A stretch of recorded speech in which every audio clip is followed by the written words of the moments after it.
This is Tara Carr with Tara Talks for KDIV 98.7 FM. You know what, guys? It's Women's History Month. So we are celebrating and highlighting women in Northwest Arkansas who are doing it big, leaders in the community. And today I'm joined with Raven Cook. Hi. Raven is the founder of Foundation's Black History Educational Programming. How are you doing today? I'm awesome. Great to be here. Thank you so much for having me. Awesome. Great.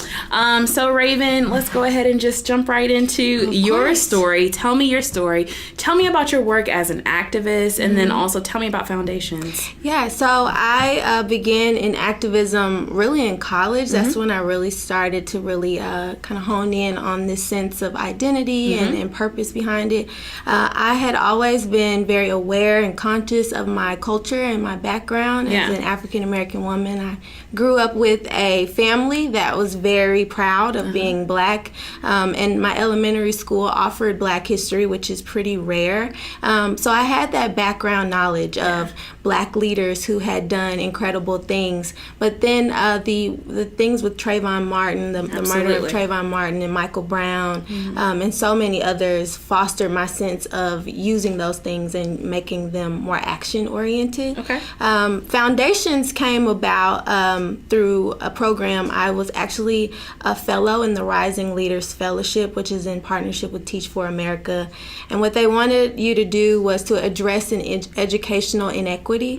And I literally didn't know what to do. I was like, I'm terrible at math, so I probably shouldn't do that. But I said history is something that a lot of people don't consider as important as a discipline as math and science. It's not STEM based, right? So, but it is something that we use daily, right? Absolutely. You use it in your laws, you use it in all these different things. So I taught a class and it took off, and now we've been doing it for about 5 years. That is so cool. Really great. So what inspired you just to start your own business, educating people on African American history? Yeah, so I couldn't get to Ferguson. I really wanted to be active in the movement. Yeah. I couldn't, necessarily go out and demonstrate in Baltimore and things like that. Yeah. But I definitely wanted to find a way to get people aware of why those things were occurring. Okay. So I understood that there were many participants in the civil rights movement, right? It's not just Dr. King, Absolutely. It's Ella Baker, it's Fred Shuttlesworth, it's all these people doing different things and fostering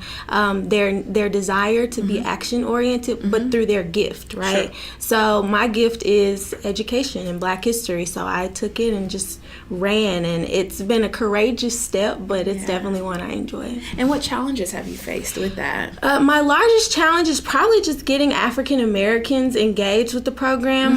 Generally, my audiences are all white. Wow, And so that's interesting. Definitely. Why do you think that is? I think there is also a little bit of a not knowing about the program, but also this sense of I already know this, so I don't have to go. But a lot of times when African American individuals do show up, there are these things of that's why that is, and it's an awakening and more insight is provided. So just trying to get them out and get the word out, and that's why this is important. Absolutely. So thank you so much. Of course, that's awesome. So what advice would you have for someone who either wants to start their own business or wants to get involved in the movement? Yeah, so my first suggestion, especially if you decide to take on a role that's action-based, is to study, right? Okay. To make yourself aware of the things that you're discussing, right?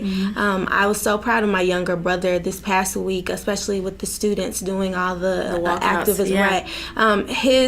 He wasn't one that got out in the streets and marched, and when I asked him why, he said, I don't feel informed enough to go out and march. I have a different position. I need to know exactly what's going on. So I think really educating yourself on why you're doing what you're doing is really the key to becoming an activist. But then once you do kind of have this definition, this sense of like, this is why I want to do this, a sense of purpose, then I think, just finding the right group that can help support you, because activism is very challenging. Sure. And sometimes it can be really lonely, so having a really solid group that comes through programs like Foundations and things like that.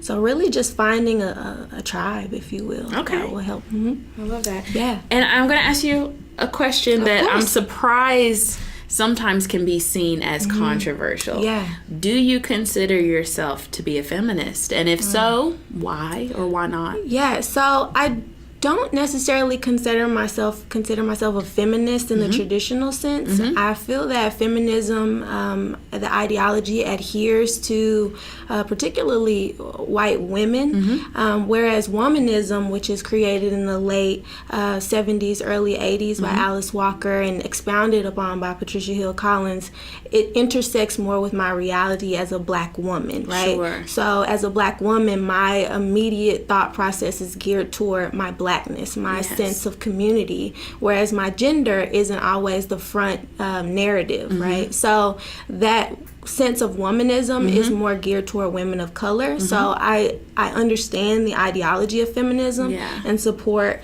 white women as they seek to express their voices and things. But insofar as being a woman of color, a black woman specifically, I feel womanism is a better term to connect to myself. I love that. My identity. So, speaking of which, earlier this year, I had the chance to hear you speak at the Women's March. Yeah, big day. And that was a huge crowd. Yeah. And you kind of called out white women and white feminism and in their role. Right. What tell us a little bit more about that for those that weren't there, and then tell me what led you to make such a bold statement. Well, I think as a woman of color, it oftentimes is incumbent upon us to speak on our realities and also to reiterate to white women that we're not seeking to make you feel bad or give you this sense of guilt or anything like that, but we want you to be aware of your blind spots, right? So it was almost, as Dr. King would say, it's like a love act, right? It's revealing these things to you that are controversial and challenging so that in your humility, you'll step back and say, you know what, that really was problematic and I really should check my privilege as it relates to women of color so that I can really be effective in this movement. So it definitely was a little challenging. It took some courage, but I definitely was proud of all those that spoke that day for targeting, or not necessarily targeting, that probably is not the best word, but for really going into that conversation of how women of color feel and connecting us to this larger sense of gender and identity and the work that goes with that and overcoming systemic oppression. But working together, I really feel like we need to expose those things that people don't know. Yeah. Do you think it was well received? Yes. Yeah. It was awesome. I've gotten so many more supporters to come out and say, okay, Raven, can you speak here? Can you speak there? More in depth about that ideology. So it's been a really great moment. I'm really grateful to God for that opportunity and just trying to be a vessel.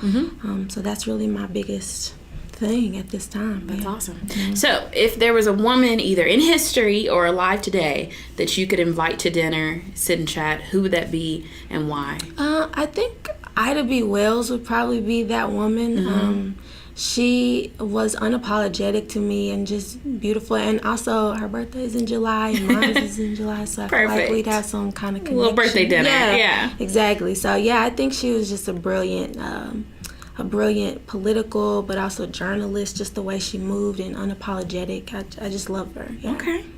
Raven, what is a quote or a motto that you tend to live by? Yeah, so I actually live by a scripture. Okay. Romans 8:28, all things work together for the good. I battled depression for 6 or 7 years.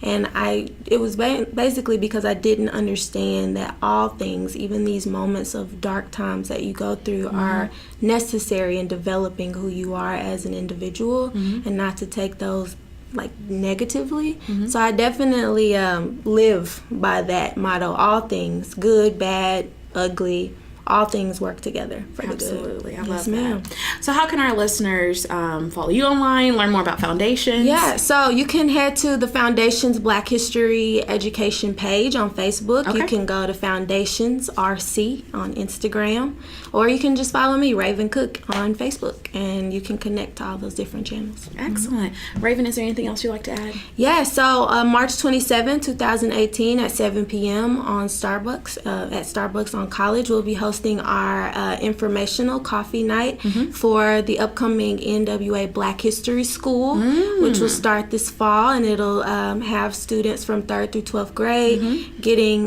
classroom experience in African American history with the focus in African American history. So if you're a teacher, a donor, a grant writer, just curious about what's about to take place, or if you have a child that you want to get engaged, come out March 27th, 2018. At Starbucks. Yeah, Love it. That is awesome. Well, Raven, I just want to say happy Women's History Month to you. Happy belated Black History Month to you. We see all the great work that you're doing in the community, and we just want to say we acknowledge that. Absolutely. Thank you for being here today. Of course. More information is available on Facebook.com. All you have to do is search Foundations Black History Education. This is Tara Carr with Tara Talks for KDIV 98.7 FM, the voice of the city, the voice of diversity.